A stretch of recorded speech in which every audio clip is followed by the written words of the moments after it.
میرا باپ سہلاج اور میرا بھائی چندر دونوں شہر اروڑ کے مضافات کے ایک مندر میں عبادت میں مشغول رہتے ہیں اور بادشاہ ساہسی اور اس کے وزیر رام کے حق میں دعائیں کرتے رہتے ہیں، اور میں وزیر رام سے ملنا چاہتا ہوں، میں اس کی خدمت کرنا چاہتا ہوں۔ یہ گفتگو جاری ہی تھی کہ دیبل یعنی آج کا کراچی سے کچھ مراسلے بھی آ گئے۔ وزیر رام نے وہ مراسلے چچ کو دیے۔ چچ نے وہ مراسلے بہترین انداز میں پڑھ کر سنائے اور ساتھ میں نفیس و عمدہ الفاظ میں ان کے جوابات بھی لکھ دیے۔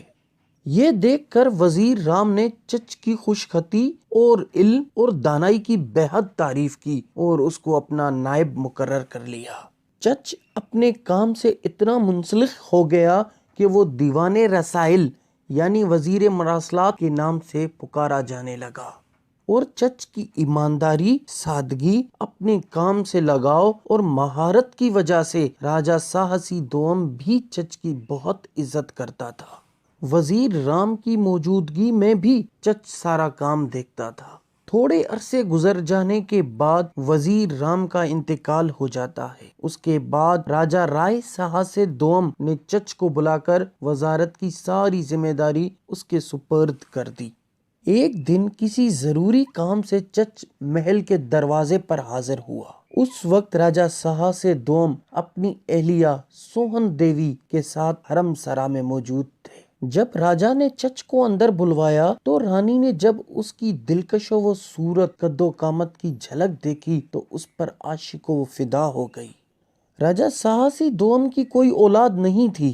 محبت میں آگے بڑھتے ہوئے رانی سوہن دیوی نے اپنا پیغام چچ تک بھجوایا۔ چونکہ چچ ایک شریف و سادہ لڑکا تھا، اس نے رانی کی محبت سے انکار کر دیا۔ لیکن مورخین کے مطابق کچھ عرصے کے بعد چچ بھی رانی میں انٹرسٹ لینے لگا اور کچھ ہی عرصے میں دونوں ایک ہو گئے، جس کی راجہ کو کوئی خبر نہیں تھی۔ ایک وقت ایسا بھی آیا کہ چچ کے بغیر راجہ کوئی فیصلہ نہیں کیا کرتا تھا، یہاں تک کہ وزیر رام کی طرح چچ کا بھی حکم پورے ملک پہ چلنے لگا۔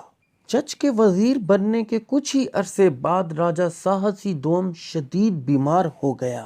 راجہ کی بیوی نے فکر مند ہو کر چچ کو بلوایا اور کہا، راجہ بہت بیمار ہو چکا ہے اور موت کی نشانیاں اس کے جسم پہ ظاہر ہو چکی ہیں۔